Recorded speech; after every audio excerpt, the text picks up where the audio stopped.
ในวันที่21ตุลาคม2025นี้สหายพลโทคำกิ่งผุยลามณีวงศ์รองเลขาคณะพรรคกระทรวง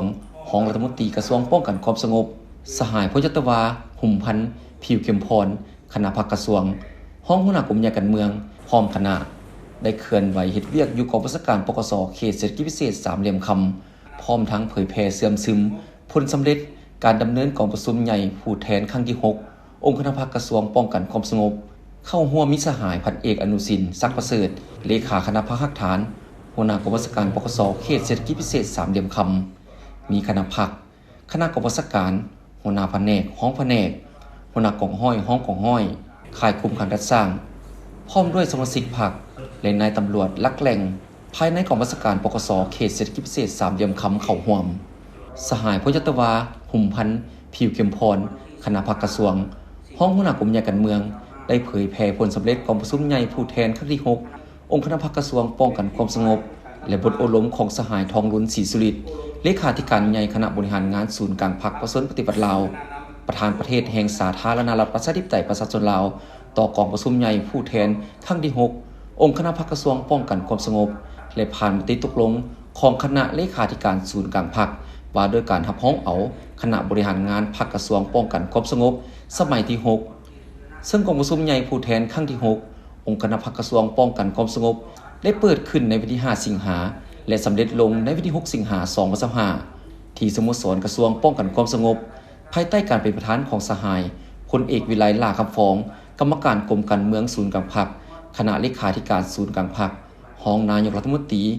เลขาคณะบริหารงานพรรคกระทรวงป้องกันความสงบรัฐมนตรีกระทรวงป้องกันความสงบ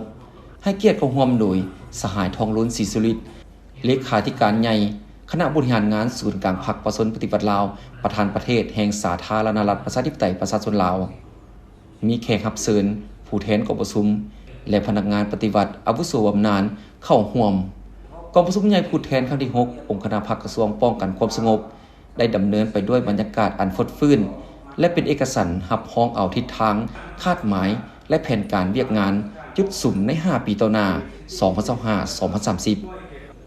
เป็นต้นแมนสืบต่อปฏิบัติ4แผนงาน29โครงการเวียกงานวิชาเฉพาะพร้อมเดียวกันนั้นผู้แทนกองประชุมได้พร้อมกันใช้สิทธิประชาธิปไตยปอนบัตรเลือกเอาคณะบริหารงานพรรคกระทรวงป้องกันความสงบสุดใหม่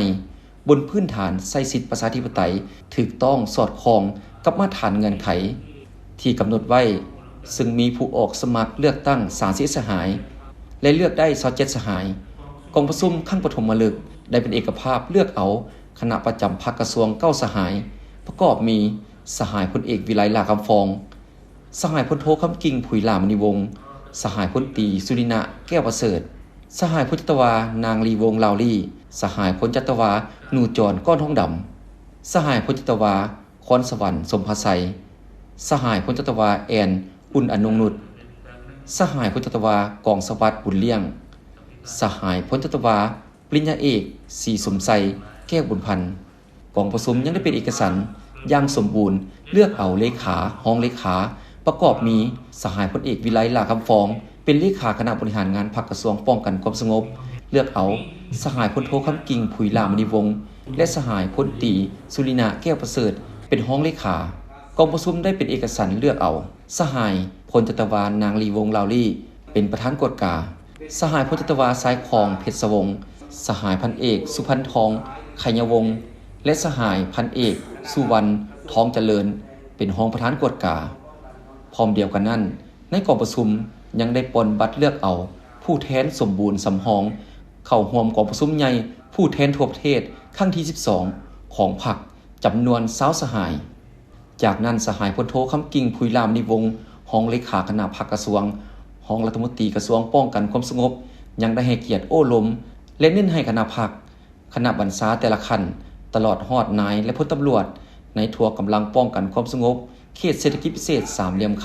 ำจงเสริฐสู่สติปัญญาความเป็นแบบอย่างนำหน้าและความรับผิดชอบด้านการเมืองของตนให้สูงขึ้นเรื่อยๆยกสูงบทบาทการนำพาของพรรคในการนำพาซี่นำทุกคงเขตเวียกงานให้มีการหันเปลี่ยนใหม่ที่ตั้งหน้าต้องมีการแบ่งงานแบ่งความรับผิดชอบให้ละเอียดมีความสามัคคีภายในอย่างแน่นแฟ้นปรึกษาหารือเป็นหมู่คณะ เพื่อเฮ็ดให้องค์คณะภาคกองบัญชาการป้องกันความสงบเขตเศรษฐกิจพิเศษสามเหลี่ยมคำมีความปลอดภัยเข้มแข็งนักแน่นอย่างบ่หยุดยั้งแล้วก็มีการผันแปรไปอย่างละเอียด